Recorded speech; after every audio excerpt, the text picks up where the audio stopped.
Assalamualaikum warahmatullahi wabarakatuh. Perkenalkan, nama saya Rifki Melati, perwakilan dari kelompok 4 reguler 4 manajemen 7B.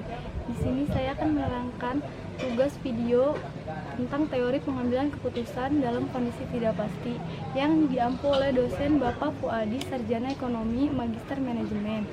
Maka selanjutnya mari kita simak video tersebut.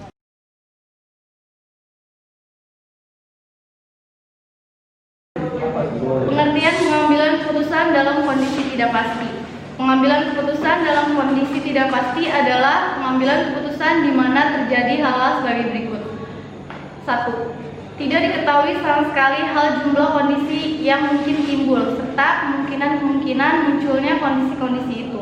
Yang kedua, pengambilan keputusan tidak dapat menentukan probabilitas terjadinya berbagai kondisi atau hasil yang keluar. Yang ketiga, diketahui hanyalah kemungkinan hasil dari suatu tindakan, tetapi tidak dapat diprediksi berapa besar probabilitas setiap hasil tersebut. Yang keempat, pengambilan keputusan tidak mempunyai pengetahuan atau informasi lengkap mengenai peluang terjadinya bermacam-macam keadaan tersebut. Yang terakhir, hal yang akan diputuskan biasanya relatif belum pernah terjadi.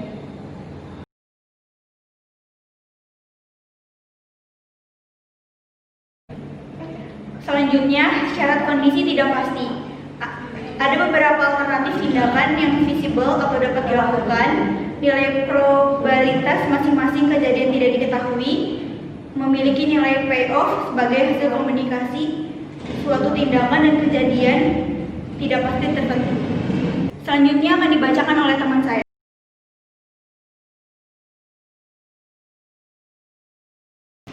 Teknik penyelesaian pengambilan keputusan dalam kondisi tidak pasti. Ada kriteria maksimal.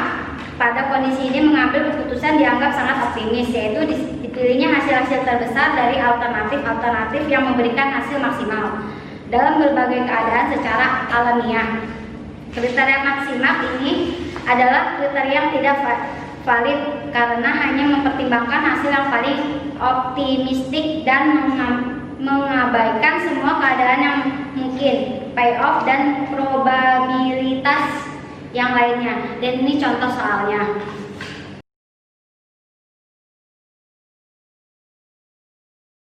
Jadi keputusan yang diambil berdasarkan kriteria maksimal adalah investasi properti karena memberikan hasil maksimal dari hasil beberapa jenis investasi, yaitu 250 juta.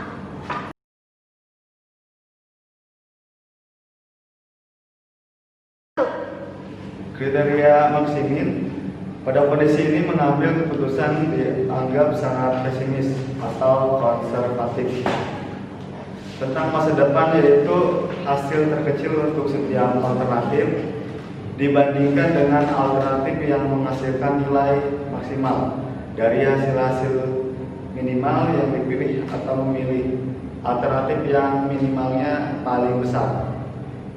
Selanjutnya akan diteruskan oleh teman saya.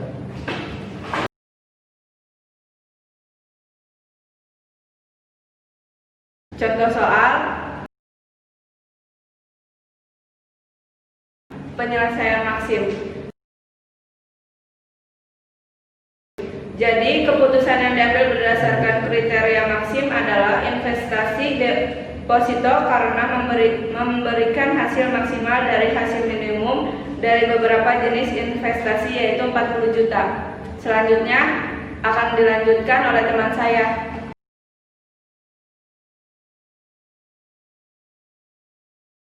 Kriteria Laplace atau kriteria equal likelihood. Menurut kriteria ini, pengambilan keputusan mengasumsikan bahwa probabilitas terjadinya berbagai kondisi adalah sama besarnya. Pengambilan keputusan tidak dapat mengetahui probabilitas terjadinya berbagai hasil, sehingga diasumsikan bahwa semua kejadian mempunyai kemungkinan yang sama untuk terjadi. Contoh soal penyelesaian. bila probabilitas setiap peristiwa adalah 1/3.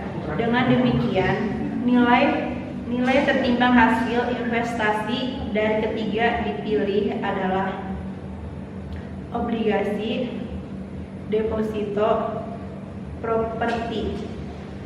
Karena nilai tertimbang deposito yang tertinggi, pengambilan keputusan akan memilih deposito. Selanjutnya akan dibacakan oleh teman saya.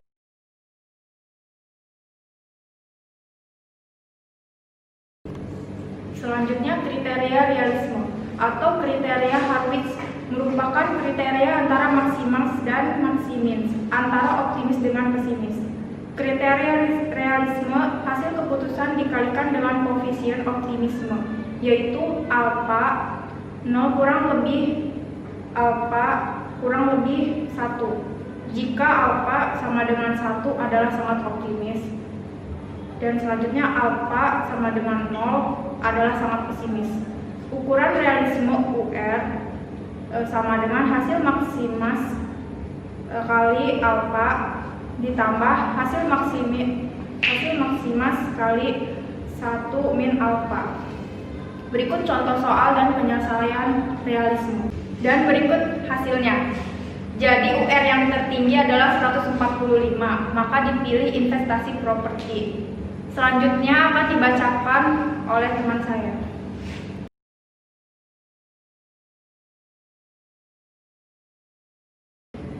Kriteria regret merupakan perbedaan antara hasil keputusan yang terbaik dengan hasil keputusan yang lain.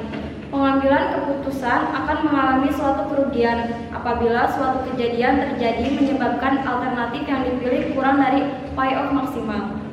Untuk menyelesaikan kasus dengan menggunakan kriteria regret dapat digunakan pedoman sebagai berikut. 1. Tentukan nilai regret setiap payoff dengan jalan menggunakan nilai payoff maksimal baris dengan payoff tiap baris. 2. Menentukan nilai regret maksimal tiap baris. 3. Menentukan nilai minimax sebagai alternatif pengambilan keputusan. Contoh soal. Penyelesaian regret. Nilai minimax, nilai penyelesaian terkecil dari alternatif. Nilai-nilai tersebut adalah 75 juta. Dengan demikian, pengambilan keputusan memilih deposito.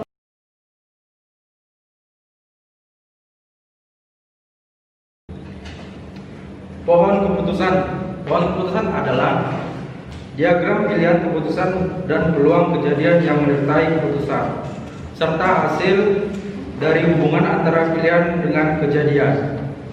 Tujuan penggunaan pohon